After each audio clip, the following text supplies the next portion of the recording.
Hello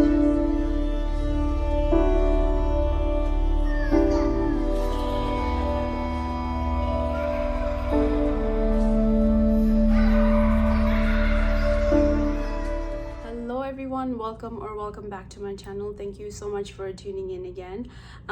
In today's video I will be talking about why is it that we never achieve our New Year resolutions that we make every December. Every December we make a long list of goals that we would like to achieve for the new year, but then we only follow through it and for the first month, maybe even January or even weeks, and then we get frustrated and we tend to give up. So why is it that we do that? I've recently come across this book called Atomic Habits by James Clear. It's not a new book by any means at all, but it is new to me because I've recently discovered it, and this book has taught me some really valuable lessons on why is it that I don't achieve my goals and why is it that I give up halfway throughout the year and I don't follow through them. And this book really discusses, there are some really amazing lessons and stories throughout the book that I think everyone should read, but I've picked up 3 essential things that I will share with you, and hopefully that's going to help you with your goals in the new year as well. So the first one is small habits. So ultimately small habits lead to big changes over time. And the second point that I will be discussing is the system or the process of achieving the goals. It's just as essential, if not more, to focus on the system or the process rather than the goal itself. And lastly, identity. So you need to think about your goals as who do you wish to become rather than what do I wish to achieve. In the book Atomic Habits by author James Clear, he very clearly explains that in order to achieve our goals, we need to change our habits, and we need to change them slowly at a time, because small habits compound over time and lead to big changes rather than starting big and not following through it. Say for example, you want to start meditating in the morning in the new year. So for the first month, you meditate for an hour every day. But then after a month, you become lazy, you get frustrated because you don't see any results and you give up. But instead, start by meditating for 2 minutes a day for some time, because eventually when you sit down for 2, you will sit down for 4 minutes, you will sit down for 5 minutes, and so on. So slowly you will automatically increase the frequency and the length, because it will start to become a part of your habits. So small habits really do make big changes, and big changes doesn't necessarily mean massive and intense actions right away. Small habits and unnoticeable shifts on a day-to-day basis provides meaningful outcome in the long run. This was one of the biggest takeaways for me, because I'm generally an impatient person and I like to see results now. But this book has taught me that good habits take time to build, and in order to build good habits, we need to build good habit systems.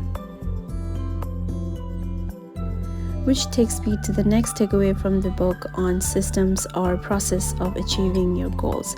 There's a quote in the book that says that you do not rise to the level of your goals, you fall to the level of your systems. The author really highlights the importance of focusing on the system or the process of achieving the goal rather than the goal itself.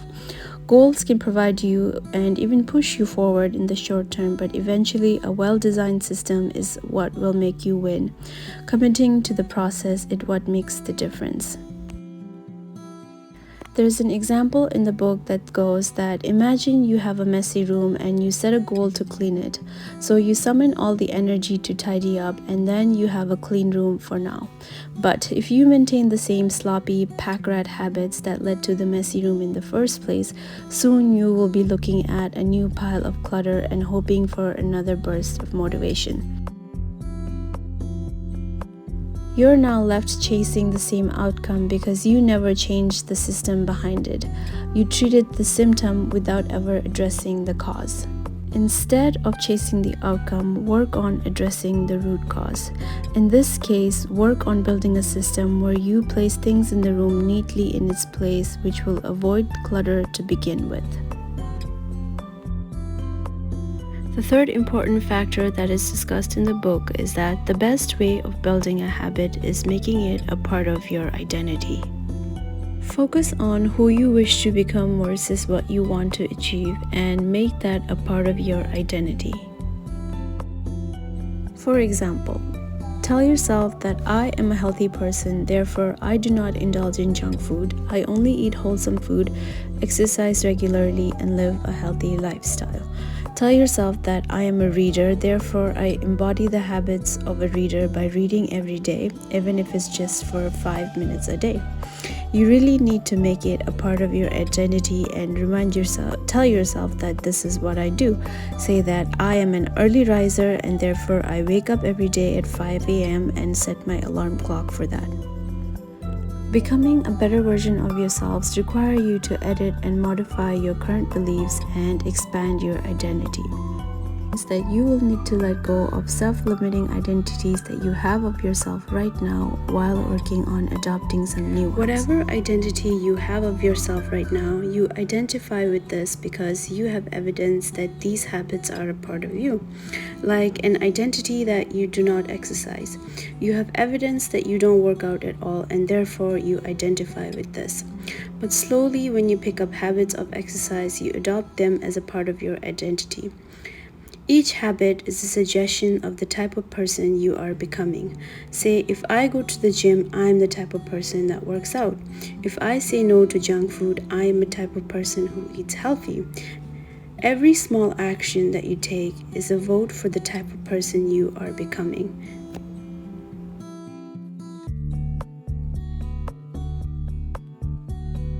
Working out for 5 minutes or meditating for 5 minutes doesn't necessarily improve your performance, but it does reaffirm your identity.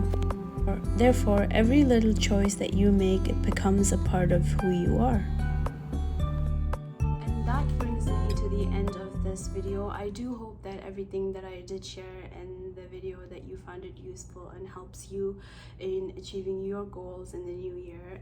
And I do highly recommend to read this book because there's lots of inspiring stories and anecdotes in this book that you would find helpful and interesting as well. Just give it a read. I would say I am forever grateful to have discovered this book because it has helped me in so many ways already, and yeah, I am forever grateful. So I hope you do read it as well. And I would like to share a couple of quotes on habits.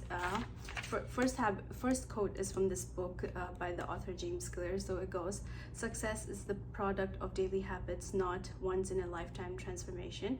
And the other quote that I would like to share is something that I read very long time ago. I'm not sure where. I think it's in the book Habits of Highly Effective People by Stephen Covey. I'm not quite sure, but I think it had stuck with me for a long time, and now it's kind of tying in all together. So here goes the quote: "Sow a thought, reap an action. Sow an action, reap a habit. Sow a habit, reap a character. Sow a character, reap a destiny." So I think that was another quote that stuck with me and goes in really nicely with why it's so essential to develop good habits for becoming better versions of ourselves. So this video is also my last video for the year 2022. So I would like to thank everyone who's been watching me. A big thank you and for sticking through. And it's also my first year on YouTube, and it's been quite a journey full of trials and error. And something that I've learned that I really do enjoy making content, and it's something that I would like to continue throughout the year. And I hope to be able to make better content for you guys in the new year. And I wish you all a very happy new year and a safe new year as well. And thank you so much for watching, and I will see everyone in my next video.